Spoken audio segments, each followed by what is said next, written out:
Let's see a demo now. We'll create a subnet group for RDS VPC. The name of the subnet group would be AWS Foundation Subnet GRP. We'll create two security groups, one for web servers, another for DB instance, which should allow access only from web servers.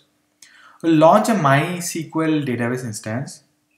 We'll not do any backup setup as of now. After the instance is launched, we'll do some modification with the DB instance. We'll connect to the database instance from my machine and we'll change the database instance from a single AZ to a multi-AZ deployment. I'll also show you how to create a multi-AZ deployment from the beginning. Let us run through the VPC which will be used for this demo. We'll use the same VPC which you created earlier in our VPC session, and we have been using this in all the demos. We'll use the same. These are the available subnets in our VPC, public 1A, 1B, 1C, and we have 5 private subnets. Route tables, internet gateways, everything remain the same. As far as network ACL is concerned, there are two NACLs, one is public and the other one is private. The public NACL is attached to all the 3 public subnets. And in inbound rules, I have allowed all traffic from internet, and in the outbound rules, I have allowed MySQL traffic to go to all the public subnets. And in the inbound rule, it has the corresponding response from the private subnets. The private NACL is attached to all the private subnets which you have just seen. In the inbound rules, I have allowed MySQL and Aurora default TCP connection on port 3306 from all the public subnets. And the outbound rule has its corresponding responses. I have created 2 security groups. One is DBSG and the other one is WebSG. WebSG is allowing all traffic from internet and all outbound traffic to the public subnets on MySQL default port, which is 3306. The DB security group is allowing inbound requests on port 3306 from all the public subnets. To go to RDS console, you can click this one or type RDS here. This is our RDS landing page. This is the dashboard.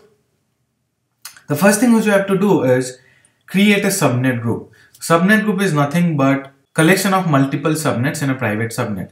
It can be public subnets also, but I'll be creating private subnet because I want to put my RDS DB instances in private subnets. Click on create DB subnet group. This is the name, AWS Foundation Subnet GRP, and I'm creating this subnet in our VPC, AWS Foundation VPC. Then we'll have to add subnets in the subnet group. I'll add all the private subnets which you have created in 3 different AZs, which is US East 1A, 1B and 1C. In US East 1A, there are 2 subnets. In US East 1B, there are 2 private subnets, and US East 1C has only 1 private subnet. I have chosen 5 subnets from 3 different AZs, but the minimum requirement is to choose 2 subnets from 2 different AZs, 1 subnet from each AZ. The subnet group has been created. Let me go ahead and launch the DB instance. So I'll create a MySQL DB instance, click on instances, and then click on launch DB instance. So RDS asks you the database engine which you want to choose. We'll be using MySQL. We could have used Amazon or Aurora, MariaDB, Oracle, SQL Server, anything. But we are using MySQL as of now. And it is asking you for use case, production Amazon Aurora, production MySQL, and dev test. Typically what happens is, if you mention the use case to be for production, RDS would automatically create a multi-AZ deployment.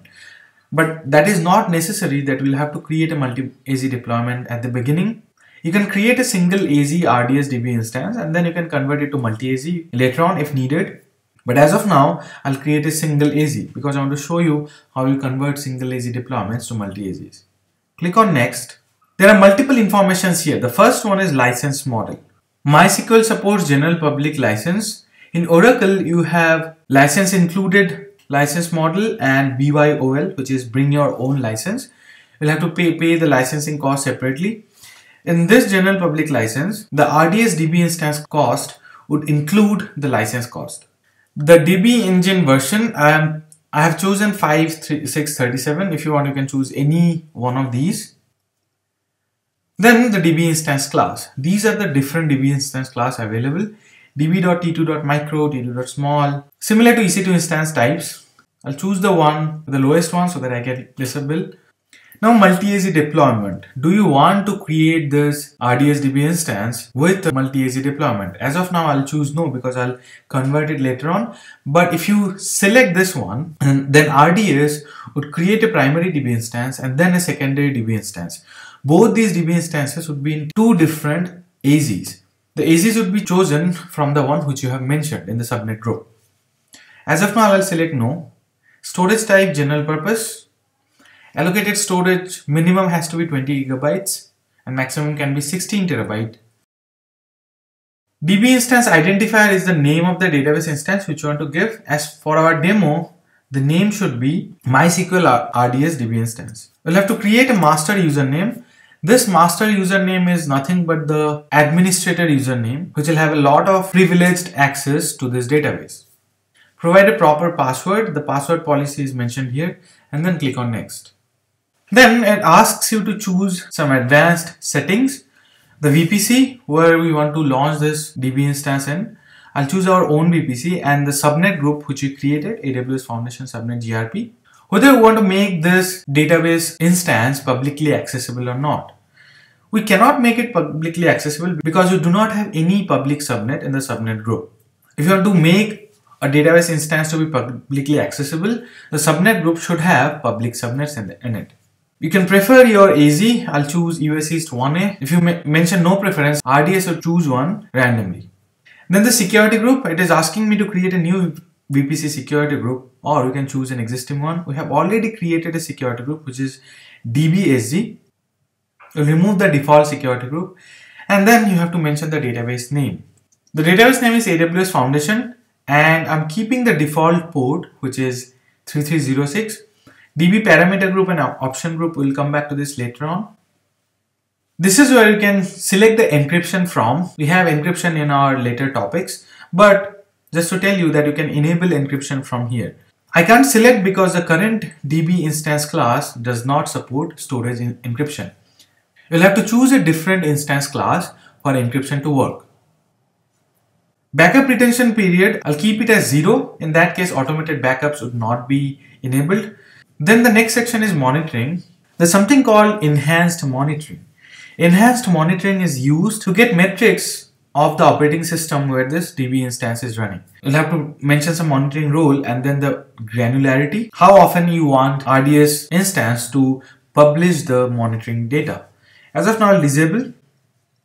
You can publish a few logs to CloudWatch logs also. Audit logs, error logs, general logs and slow query logs can be published to CloudWatch logs. Slow query logs are pretty important because it will give you an insight as to which SQL queries are not performing well.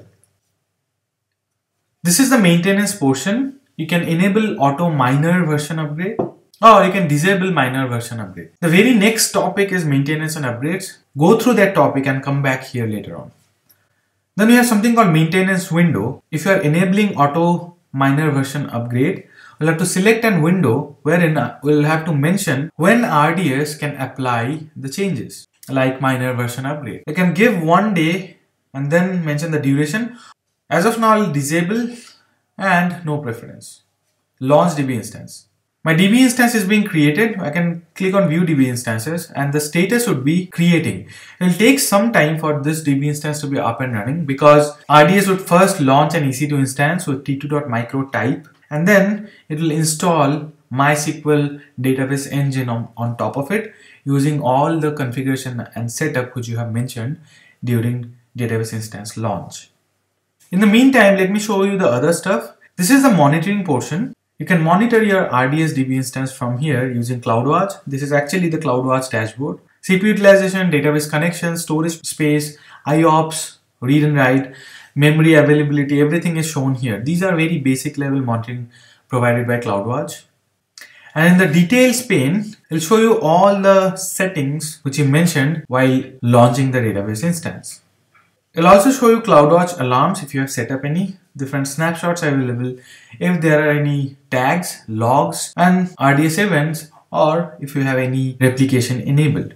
The other options which you can do is click on the instance and then click on instance actions. You can modify the instance. Once the instance status is available, then I'll show you how to modify this instance. This is a single AZ deployment. We'll make it a multi-AZ deployment. Also, I'll show you how to connect to this database instance from an EC2 instance running in any of the public subnets. I'm launching an EC2 instance in the public subnet. I'm selecting public 1A. In the security group, select our WebSG security group because it is allowing every traffic to come in to the EC2 instance and also outbound requests to the RDS database instances. The database instance is up and running. Click on this instance, then scroll down. This is the endpoint which we have to use from all the applications. I have launched this EC2 instance. I already have MySQL command line client installed in this machine. So I'll use this client to connect to the RDS DB instance. This is the host name or the endpoint for our RDS DB instance.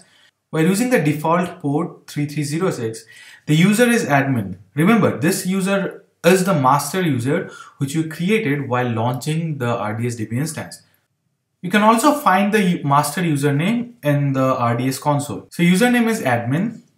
Use this command and then press enter. We'll have to mention the password. I used ABCD1234. Now we are connected to the RDS DB instance, which is in one of the private subnets. Let us see the databases which are there in this RDS DB instance. While creating the RDS DB instance, we mentioned that AWS Foundation should be the database name. So that database must have been created while launching this database instance. So if you see AWS Foundation database is there. You can go to that database and create tables. Let me create another database here.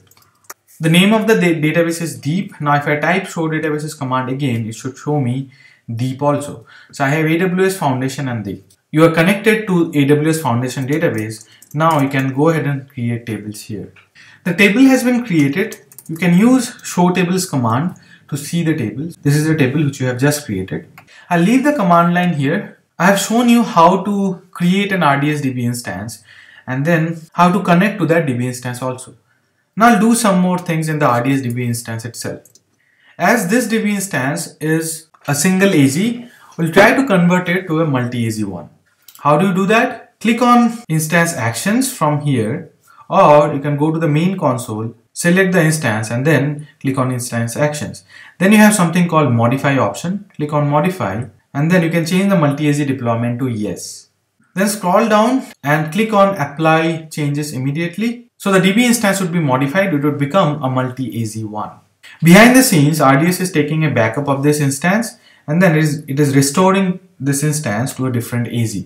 The AZ is being chosen by RDS at random from the subnet group which you mentioned. So this is how you create a multi-AZ RDS DB instance. It will take some time for the database instance to get modified because the instance is currently down now. After some time, the multi-AZ instance would be deployed. The multi-AZ deployment is over. Now if you click on this instance, in the instance details, it is showing multi-AZ as yes now. This is how we convert a single AZ RDS DB instance to a multi-AZ one. You can create a multi-AZ DB instance while launching it as well.